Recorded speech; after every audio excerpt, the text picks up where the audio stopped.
तहरीक इंसाफ़ हुकूमत के 22 नुकाती चार्टर ऑफ डिमांड पेश करे छड़ियो। पीटीआई बाने जी 9 मई वाक़िअनि में गिरफ़्तारी जी इंक्वायरी जो मुतालबो। हुकूमत चीफ जस्टिस या सुप्रीम कोर्ट के 3 जजिस ते बदल धार जांच कमीशन जोड़े। कमीशन में जजिस की मुक़ररी पीटीआई ऐं हुकूमत की गडियल रज़ामंदी सां 7 ॾींहनि अंदर कई वञे।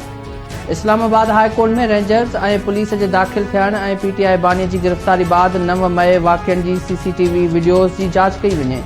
गिरफ़्तार कारकुननि ऐं तशद्दुद जो शिकार थियल माण्हुनि जी फ़हरिस्त पेश करण जो भी मुतालबो।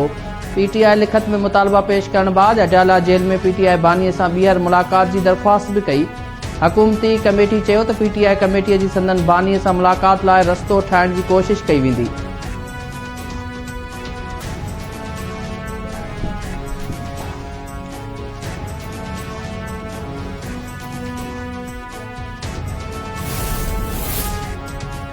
वज़ीर आज़म शहबाज शरीफ पीटीआई के मुतालबन ते गौर लाइ कमेटी जोड़े छड़ी। वज़ीर आज़म की सियासी मामलन बाबत सलाहकार राणा सनाउल्ला पीटीआई के चार्टर ऑफ डिमांड के कूड़ो करार दींदे चयो आहे त पीटीआई जो को भी मुतालबो जायज़ न आहे।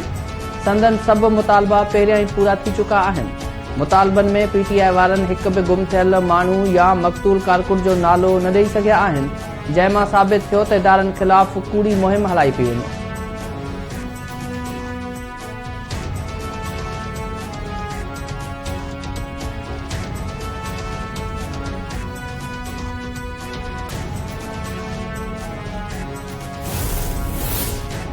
हुकूमत ऐं तहरीक इंसाफ़ जूं ॻाल्हियूं सही रुख में वञी रहियूं आहिनि। अपोज़िशन ॻाल्हियुनि दौरान पंहिंजा मुतालबा पेश कया ऐं पढ़ी भी ॿुधाया। स्पीकर अयाज़ सादिक हुकूमत ऐं पीटीआई विच में ॻाल्हियुनि बाद मीडिया के ब्रीफिंग ॾींदे चयो त पीटीआई कमेटी की बानी सां मुलाक़ात जो रस्तो कढियो वेंदो। इरफान सिद्दीकी चयो त हुकूमत पीटीआई के मुतालबनि ते 7 ॾींहनि अंदर जवाब ॾींदी। ईंदड़ इजलास की तारीख़ जो ऐलान स्पीकर कंदो। अपोज़िशन लीडर उमर अयूब चयो आहे त एग्जीक्यूटिव ऑर्डर सां मसला हल न थींदा। एम्पायर सही हुअण घुर्जे। असां का भी डील या ढर नथा चाहियूं। पीटीआई बानी ऐं शाह महमूद की आज़ादी भी असांजो मुतालबो आहे।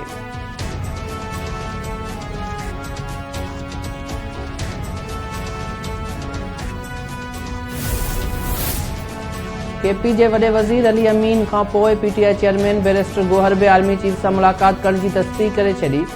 बानी बे आर्मी चीफ से मुलाक़ात के सुठो सवण करार ॾींदे चयो आहे त ॻाल्हियुनि जी शुरुआत पाकिस्तान लाइ बहितर आहे। सदाई ॻाल्हियुनि जी हिमायत कई आहे। ॻाल्हियुनि जा दरवाज़ा ॿिए तरफ़ खां बंदि हुआ। बैरिस्टर गोहर चयो आहे त आर्मी चीफ सां मुलाक़ात वारी ॻाल्हि मां न पर बानी कई, जेका दुरुस्त आहे। बयान वारियूं ॻाल्हियूं मूं नाहिनि कयूं। बानीअ जो कयल ॻाल्हियूं दुरुस्त आहिनि। अली अमीन गंडापुर चयो आहे त आर्मी चीफ सां मुलाक़ात सिक्योरिटी सूरत हाल ते थी हुई। ॻाल्हियूं सरेआम थी रहियूं आहिनि त ॻुझियूं ॻाल्हियूं छो कंदासीं।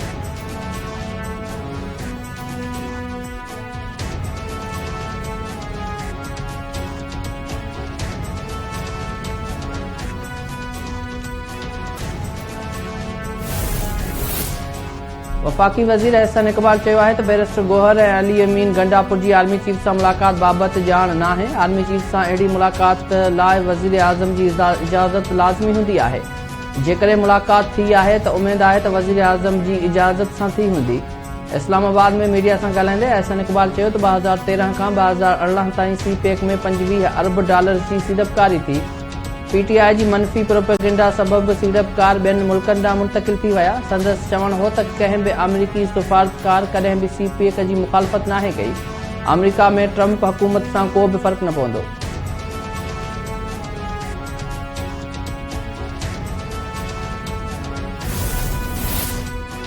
सुप्रीम कोर्ट की आइनी बेंच में फौजी अदालतुनि में आम शहरनि जा केस हलण ख़िलाफ़ दाख़िल अपीलनि ते ॿुधणी। जस्टिस हसन अज़हर रिज़वी रिमार्क्स ॾींदे चयो त फौजी अदालतुनि में हलंदड़ केसिस जो रिकॉर्ड घुरियो हो।